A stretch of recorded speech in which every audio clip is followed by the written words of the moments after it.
Welcome to the Goth Academy podcast. Hi everybody. Hi Ariella. How are you doing, Ariella? Good. Thanks for asking. How are you, Gil? I'm doing very well. Welcome to the podcast. We want to talk about Harry Potter. Yeah. We want to talk about Dumbledore. You have a beef with Dumbledore. It's funny because I don't know if I had thought about it very much. And then you did the video about Hogwarts. And the more I thought about it, the more I was like, Dumbledore is actually awful. I thought you had all this anger pent up and you were just waiting for the right moment, but no, it just came out. I mean, it's possible that it was pent up. Like, I had thought about it in the past, and then it just kind of sat there. And then I didn't think about it again for a while, Wow, that's the most dangerous anger ever. Sitting there. It's super latent, buried anger. Oh, so you're a Dumbledore hater. Okay, hate on Dumbledore. Everybody's listening. Okay, so I guess we can just go through the books and from the start, from 1 to 6. I guess he dies in 6. So spoiler alert. Okay, so book 1. He's got Voldemort living in the forest, and he pretty much knows that, because, they send Harry in, right, at the detention thing. For detention, they have to go with Hagrid into the Forbidden Forest, because someone has been, killing the unicorns, right? That makes sense. And Harry has a conversation with Hagrid where he's when you drink unicorn blood, you live a half-life, a cursed life, and, it's all terrible. And so then Harry is who would want to live that way? And Hagrid is can you think of no one? And then Harry is Voldemort. And he's kind of nods. So they basically know. Oh my god. That Voldemort or someone, at the very least, somebody super evil is living in the forest, right? And at that point, if you're in charge of a school, you should get the students out of there, but they don't do that. They send children in. Okay, let me come to Dumbledore's defense in that sense. Okay. You have other beefs that I agree with. Yeah. But so basically at the end we learn that Dumbledore had this master plan that is that is more important than curriculums and running the school and discipline and stuff. This is about saving humanity and all that. You've kept him alive so that he can die at the proper moment. You've been raising him like a pig for slaughter. Don't tell me now that you've grown to care for the boy. He needs for Harry to be ready at a precise moment in time. He needs to go through all these things in order to be ready at the end to beat Voldemort. Because there are all kinds of stuff that doesn't make sense unless he needs to meet Voldemort in all kinds of specific intersections. So you're saying that he's specifically putting him in harm's way to prepare him for fighting Voldemort? Yes, because maybe Voldemort is weak at that point. He's half Voldemort. He's Vold. Okay. And then Harry can survive because he's not strong enough yet to even have a body. But he almost doesn't survive. He almost gets killed, and then Ferenc, I don't know how you say his name, the centaur has to come and save him. Unless he's has told him to keep an eye on him. Right. But still, it's I don't know. Right, no, you're right. So it's maybe, let's see if we survive. If Harry survives, then we'll all survive. If not, okay, no. If not, then we're all fucked. We tried. At least I tried. Okay, so that's... I don't know. I guess I could see that argument, but I don't know. Because Dumbledore is a god here, right? We have to assume that he knows everything, but he doesn't. So speaking of which, here's a plot hole, or I don't know what. This is more a knock on I guess the writing than Dumbledore himself, which is that why can't he see? He can see through Harry's invisibility cloak. Of course, he's the strongest wizard in his generation. But he can't see through Quirrell's dinky little turban, that he has Voldemort on the back of his head. This is even if Voldemort was the one who performed the spell to conceal, which we don't even know if he did, right? As far as we know, it's literally a piece of fabric on his head. And if we give him the benefit of the doubt and say that there was a spell performed, that was a weakened Voldemort performing that spell. That Dumbledore couldn't see past that. He's supposed to be this amazing wizard. But he can see through a cloak that like is like death magic. But he can't see through like. Okay, so maybe there are several options here. Okay. Either it was like a really thick fabric, like the good kind that it's, maybe that was the thing. Or again, maybe he needed Harry to go up against Voldemort in this case also because so like if Harry hadn't gone down in an effort to save Hogwarts just as Dumbledore left Hogwarts, then Voldemort wouldn't even had the possibility of having the Sorcerer's Stone, the Philosopher's Stone, because it was in Harry's pocket, as he was imagining it. So if he just had stayed over there, not done anything, then they wouldn't have been able to use the mirror to get the Sorcerer's Stone because you had to be pure of will or something, not to want to use. You had to want the stone, but not to use it, which is a very specific, like, weird thing. Only Harry can have. Why not just say only Dumbledore can access it? Like, right. Which also, why did they just destroy it to begin with? Like, why are you bringing it to a school? Like, where... Yeah. I think it's training. But you're putting an entire student body... So you're saying that he knowingly hired Voldemort to teach Defense Against the Dark Arts. Wow. Yes. Right? You're essentially saying that, like, he knew... Yeah. I think it's also horrible. Weird that, like... Dumbledore. Like, it's really not safe. So the other thing is, like, he goes and gets the stone from the bank, right? Because he knows someone's going to come and get it. He knows that someone's after it, right? Like, the day he moves it, somebody tries to break into the vault. And so, okay, he knows, like, a very dangerous person is trying to get this stone. And so what does he do? He puts it in a school full of children. Yeah. Like, and just tells the children, don't take that corridor. But he doesn't block the corridor, right? Also, it's like it's too easy to get into that room. Asked me to remind you. Like, they get there by accident. Corridor, on the right-hand side. It's like they don't lock it. Or maybe they do, but it's like you can easily pick the lock with the little spell that Hermione does. The easiest spell, Alohomora. The easiest spell, the first spell. Yeah. Okay. Let's go on. There's more. This is just the beginning. Book 2. Okay, book 2. So who does he... So is book 2 Lockhart? Who does he hire in book 2? Yeah.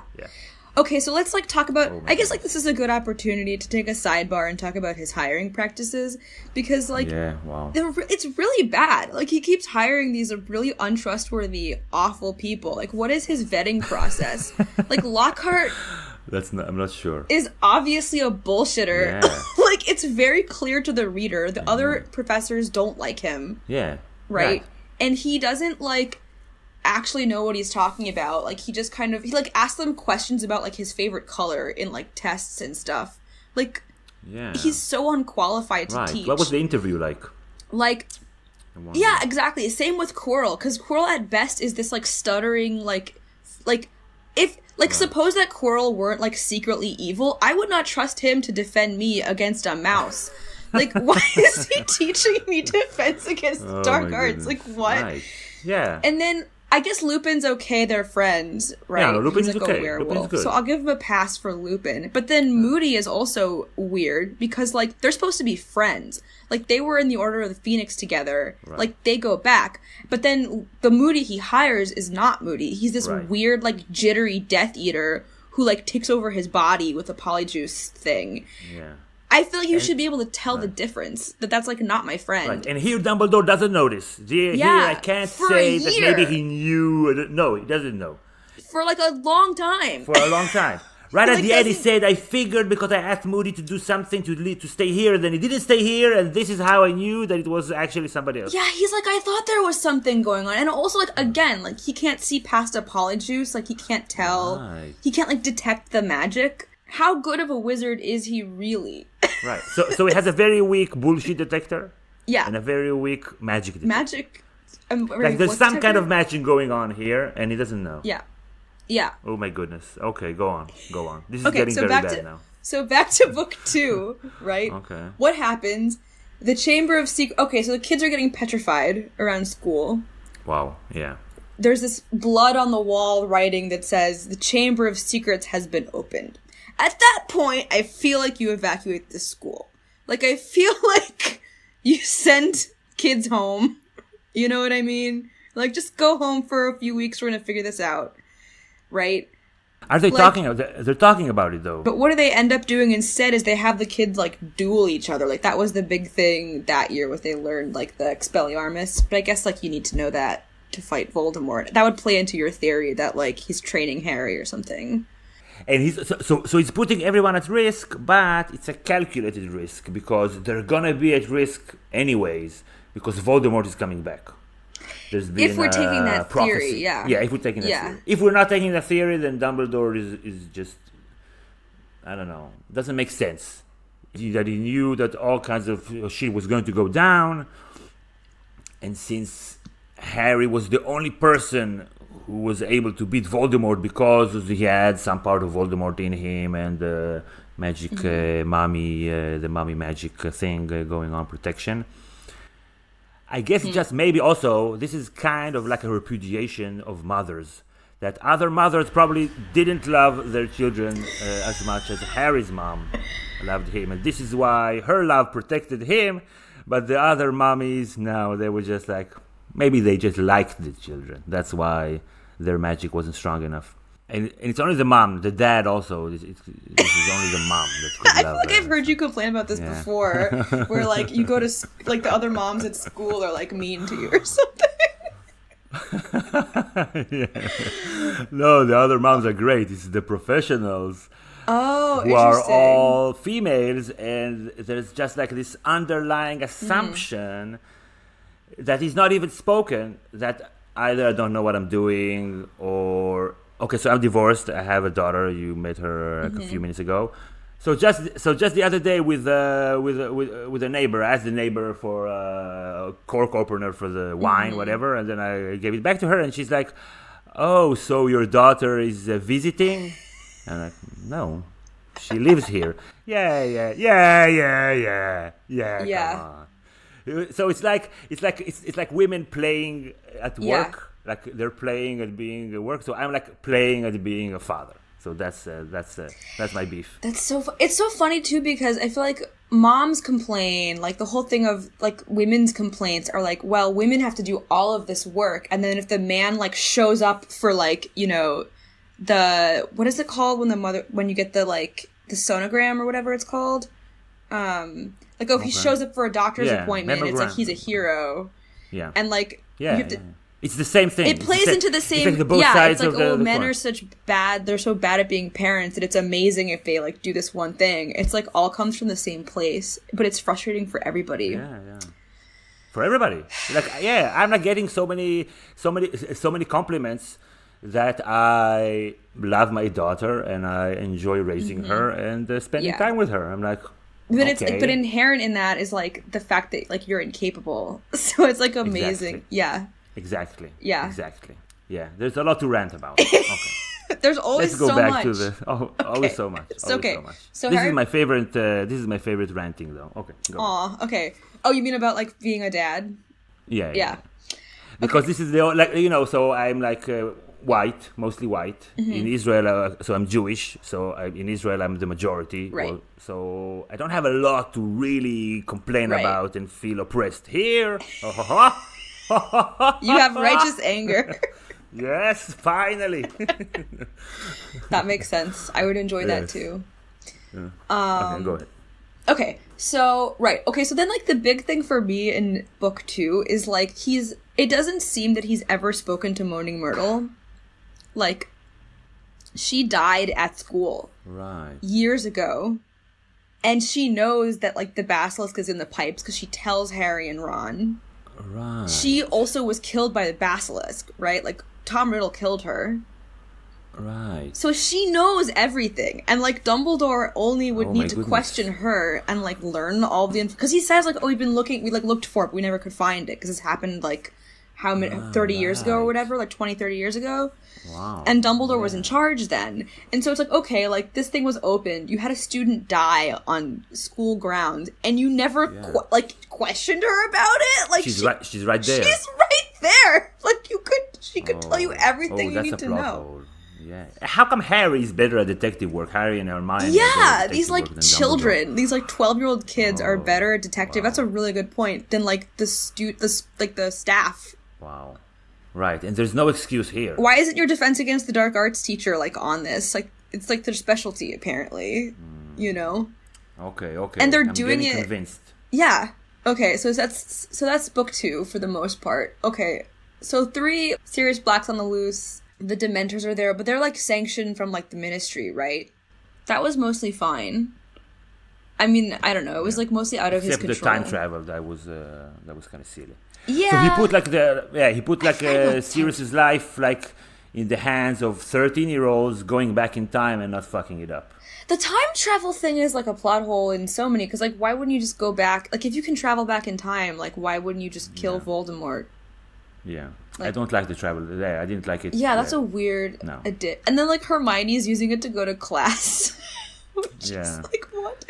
Okay. Right, he sanctioned that, like, the most powerful weapon humans have ever had, go back and change stuff. Yeah. Okay, this is for a 13-year-old that was a very good student. Good for her. She's my favorite character, by the way. She's a great character. To get some more classes. Yeah. She's a great character. Although, just to get to more classes. But again, though, if your theory is that he's prepping them, like, potentially, like, Hermione needs all of that.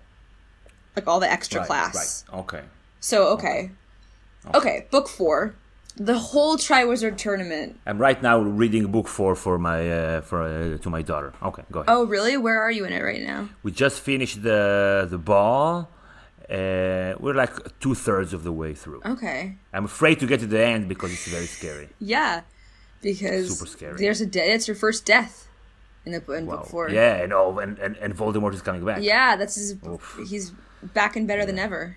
Wow, we're gonna read it at the beach or something where there's a lot of light or something. There's no, because otherwise she won't sleep for a month or something. Yeah, read it during the day. I don't know. Yeah. Okay, so, like, the entire Triwizard Tournament is, like, so fucked up. It's like a gladiator, like, tournament. Right. At a school. Yeah. With children. They have to fight dragons, like, fire-breathing dragons, and there's, like, no safeguards. Like, we know people have died in the past in this thing. And they say there are like wizards waiting in the wings, but Harry, he just makes a wrong turn.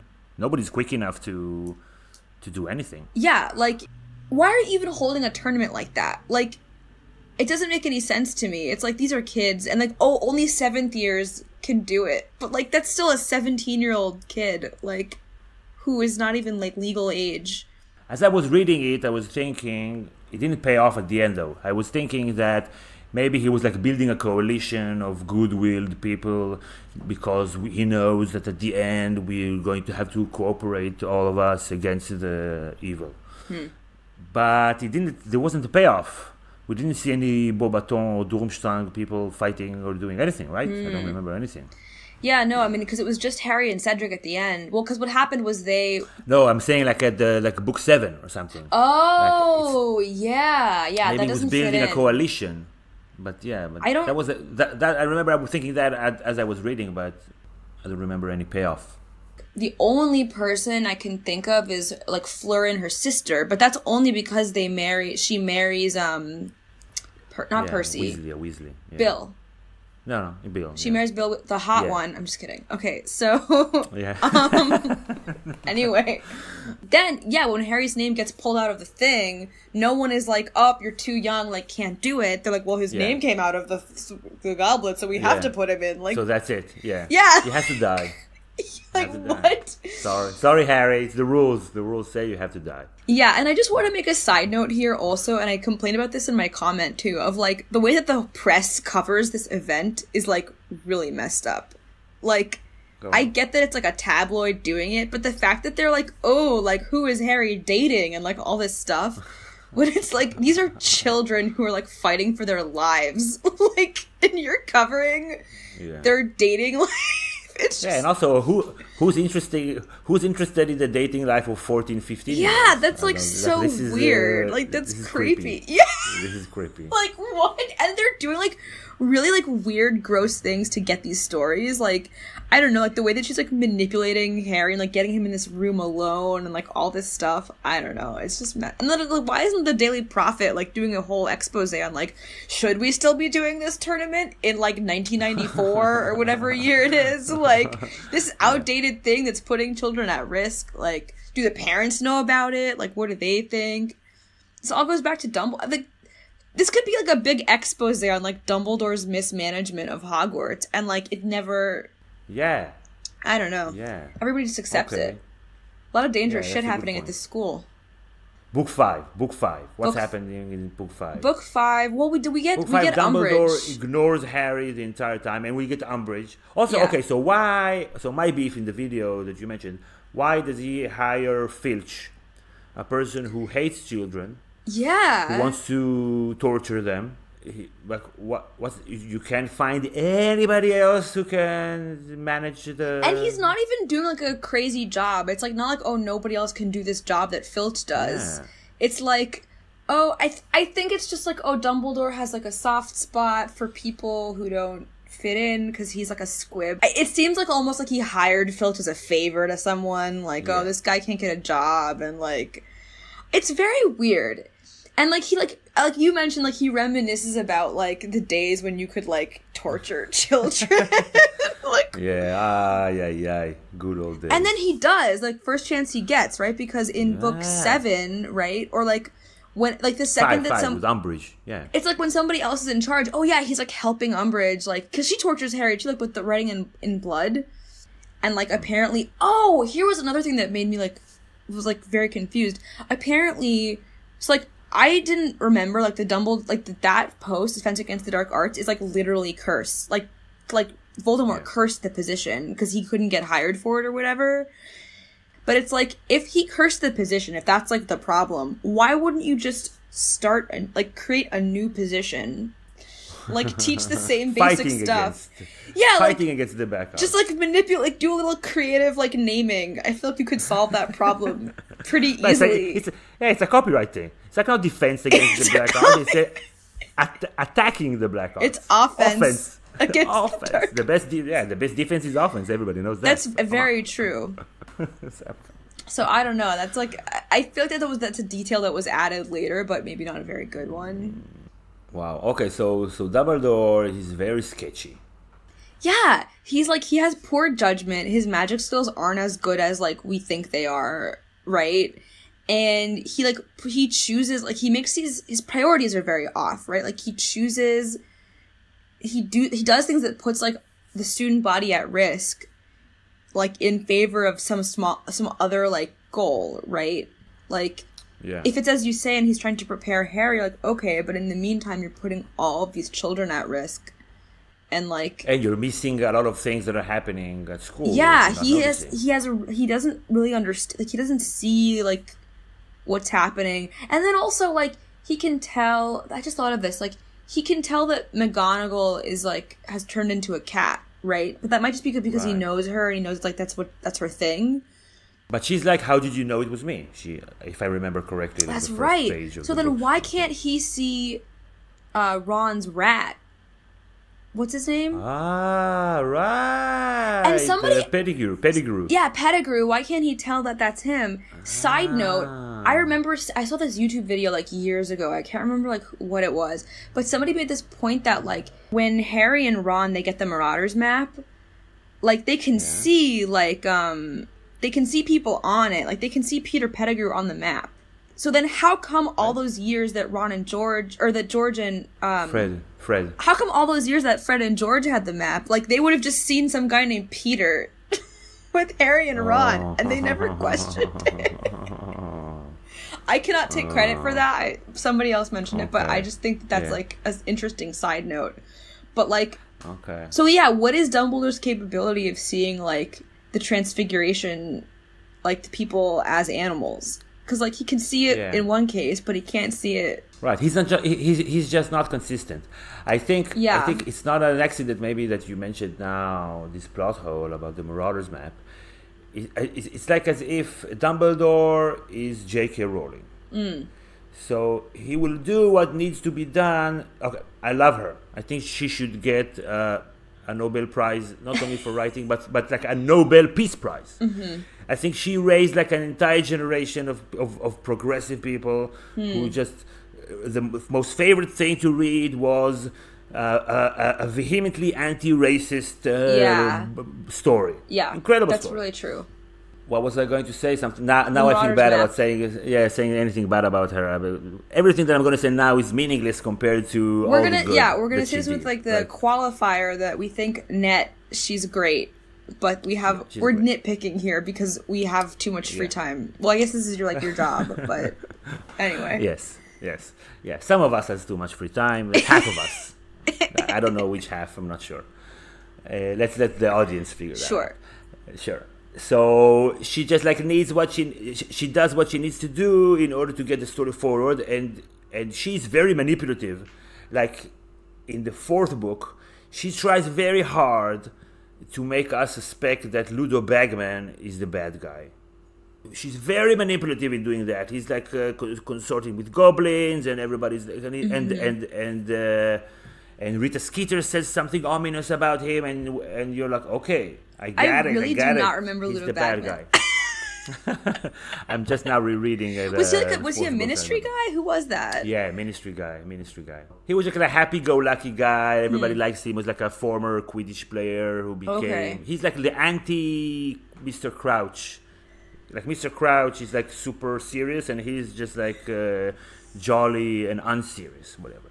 Okay. So she tries very hard to make us suspect that he's the guy that's behind everything. And by the end, it's fake Moody. It's like something that we would never be able to realize on our own. Like the details, like the hints weren't in there. It's like there weren't no hints interesting, in there that there yeah. was Polyjuice. So she's very manipulative in that sense. Yeah, because Polyjuice wasn't even like a big, because like that was a big thing in the second book, was that they used Polyjuice potion, right? And so it's like if that had been happening here, you'd be like, okay, like she's been setting up Yeah. Polyjuice potion this entire time, Yeah. and like now it's used in this twisty way that you didn't see coming. Like that would have made sense. Yeah. But you're right, they don't set that up at all.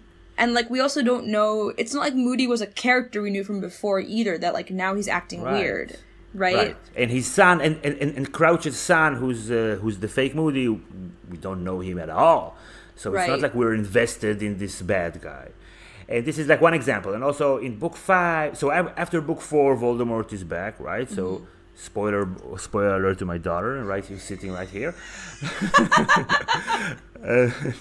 She doesn't really understand English, but obviously she knows that we're talking about Harry Potter. Yeah. So in book 5, so Rowling just switched everything around. Now nobody believes Harry Potter. She makes it work. So she'll be able to keep this thing going on for the entire book, and only by the end of book 5 everybody believes it. So it makes sense, but it's very, very manipulative. And in the same way, Dumbledore, super manipulative.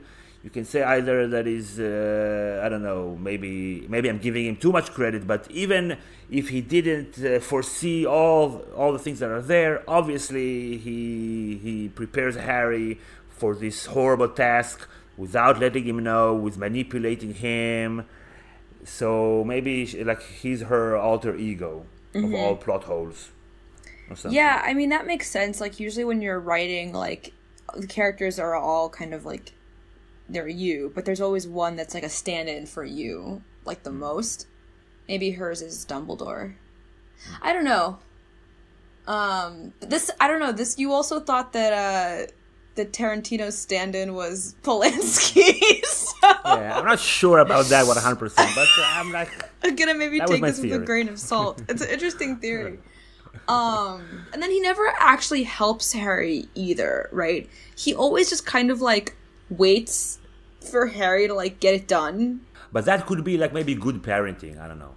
Like, just like let your child figure things out for Maybe. him or herself. But I kind of feel like he's like letting a very young child do a lot of very dangerous things. If you die, you die. Lesson learned. It's very old world, I guess. Yeah, I don't know. Yeah. So tell us a little bit about yourself, Ariella. I do some stand-up. I like have a blog that I that I do not frequently enough update. But I write like... Do you want us to look at your blog? Sure. If you want to look me up, I'm at Ariella Gator, which is like a combination of my name and alligator. And I have like a WordPress thing. I'm on Twitter, Instagram, like all the things. Where's your, so ariellagator.com? It's ariellagator.wordpress.com. .wordpress.com. And Yeah. Twitter handle? Same Twitter handle. Like all the social is the same. Okay. And what do you So- write? What kind of things do you write?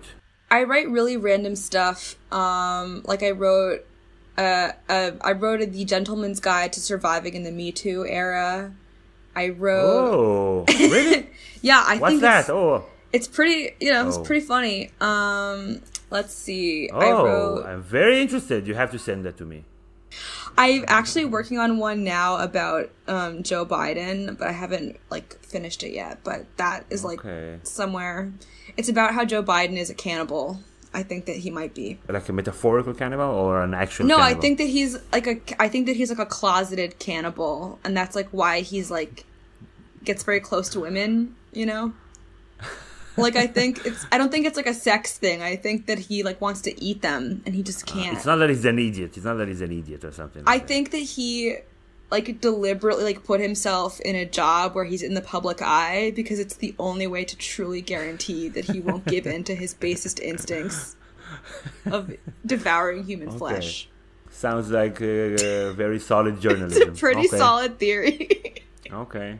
It's my Okay, now there's something that I want to say that I'm not going to put in the conversation. okay. So how come